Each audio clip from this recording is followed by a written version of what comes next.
Now, in their latest challenge, Nick and Eva Speakman met 29-year-old Russell Dean, a former police officer who was left traumatised after an attack on duty. As a result of that incident, Russell has been medically retired and left too scared to go out in public. Well, never once to turn down a challenge, we sent the Speakmans along to meet Russell and see if they could help. Growing up with his two sisters and his mum, Russell Dean took on the role of man of the house, always wanting to protect his family. It's an attitude which helped him choose his career as a police officer.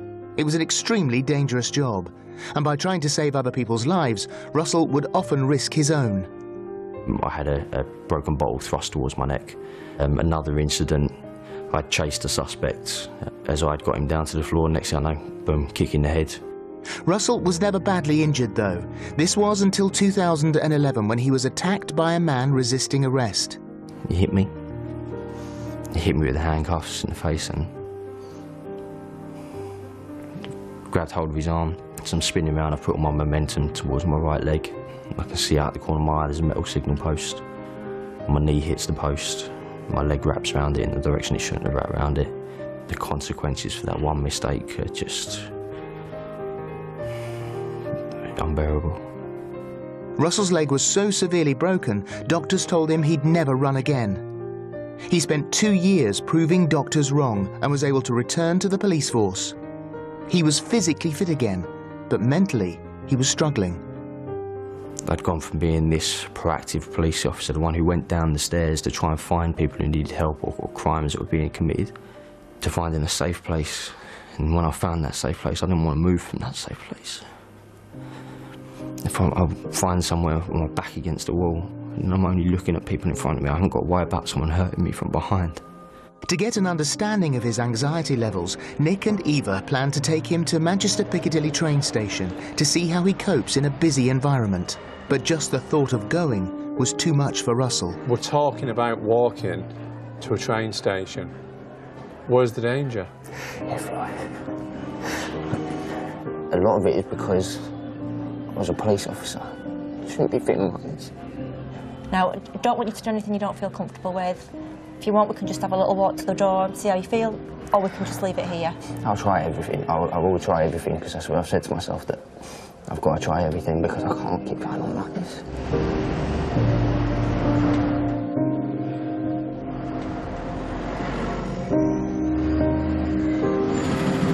That's the overriding emotion, embarrassment. Yeah. He's doing incredibly well, despite being obviously tense and on high alert. But then he sees police cars and panics. Can I go over to just away from, just for a second? Yeah.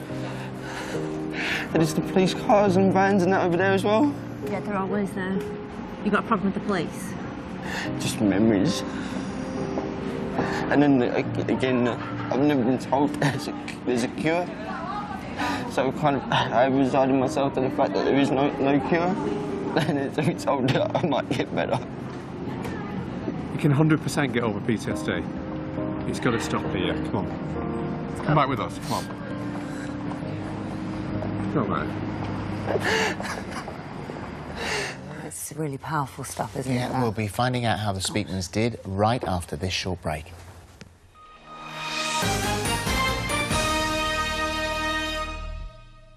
Now, before the break, we saw how former police officer Russell Dean was left traumatised after an attack on duty, leaving him too afraid to leave the house and medically retired at just 29 years old. But could the Speakmans help? It's time to find out.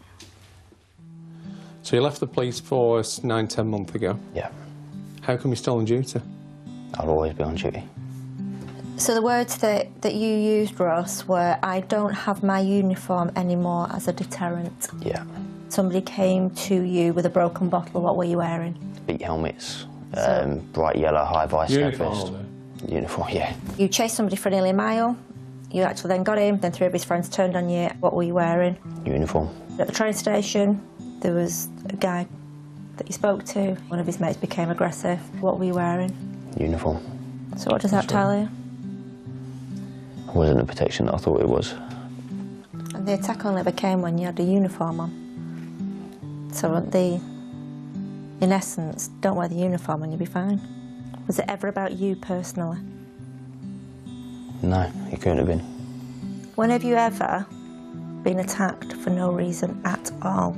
I haven't. You're no longer on duty, let it go. And you're not letting anybody down by not being on duty?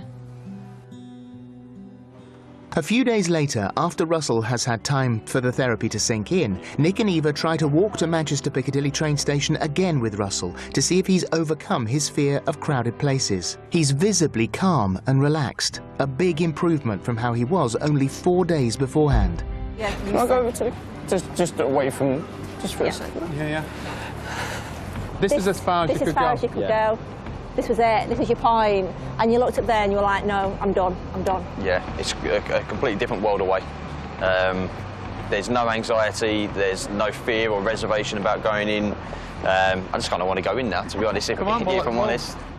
And he does it. Now though, the biggest test. Will Russell stand alone in the station without the comfort of the Speakmans by his side?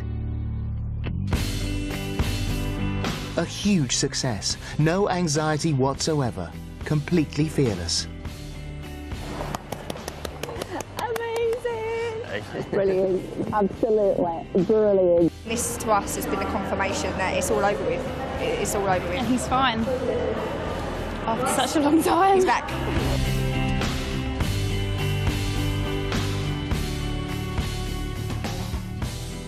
Oh, Nick and Eva join us now, along with Russell and his sister Sarah, who first contacted the Speakmans for his help. We'll come to that in a moment. But how are you now? It's almost 2 weeks since you had the treatment.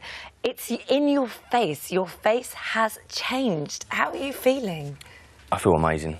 I feel lighter. I feel better.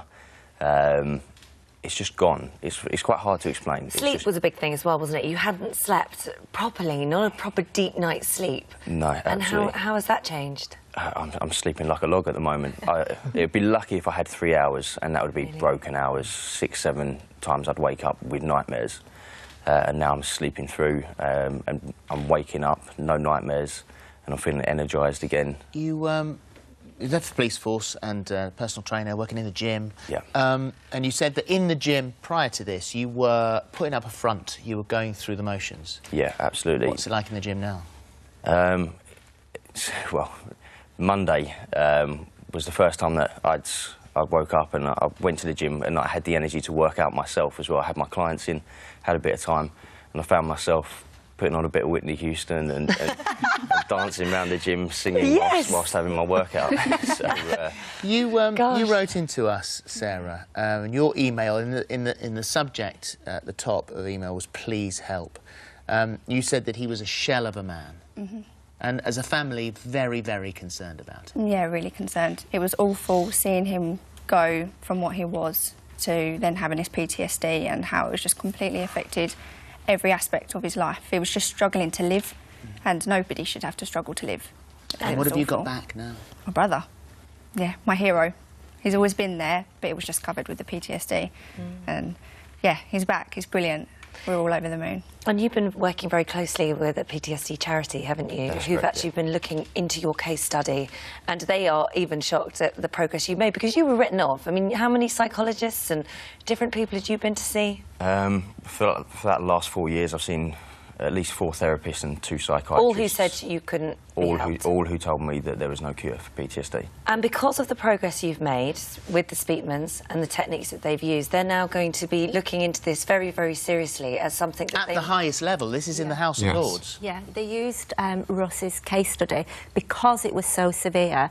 They used him as a case study in the House of Lords, obviously when he was at his worst. So now they're seeing this transition, and obviously they can speak to Russell and he's able to share the transition and how he's feeling now. The thing is that if you're told by that amount of people that you can maybe manage it, but you can't cure PTSD, this charity that we mentioned looks at people within the services who suffer from it. There's only the 2 of you in the country, yet there are all these people who could get their lives back. It's entirely wrong saying that there's no cure, because, you know, there's always hope. And PTSD 100% can be cured. And our mission has always been to be able to share it. So we're really excited to be able to share it and to help more people would just be incredible. So is this the beginning of things moving now at the highest level for those servicemen and women who will be watching this, whether it's domestic services or whether in the military, suffering, lives shattered through PTSD, to actually look forward and perhaps get some help? Absolutely, yeah. This is something that we're really passionate about, and it would just be amazing to be able to now, like you say, share it out. You know, people shouldn't be suffering, and I think that a huge component of your suffering was believing there was no light at the end of the tunnel. And I know that when we spoke, Russ really broke down. He said, I can't believe that you're telling me that there's a chance I might get over this. And that surprised us, that he was just so adamant that he never would. So well, very exciting. You've done it. You're incredible. It's amazing. You've given this guy back his life. You've given this girl back her brother. Thank you and so Sherry, much. Sherry, your fiancée, she's got you back. And she said that in fact, you know, tricky on the relationship because you were a different guy. Yeah, absolutely. Yeah, she's got her fiancé back, and everyone's had to put up with a lot. She's had to put up with a lot, so it's, yeah, a big relief. The ripple effects are being felt by everyone. And enjoy the rest of your life. Yes, Thank you very much. I will do. Absolutely. Thank you.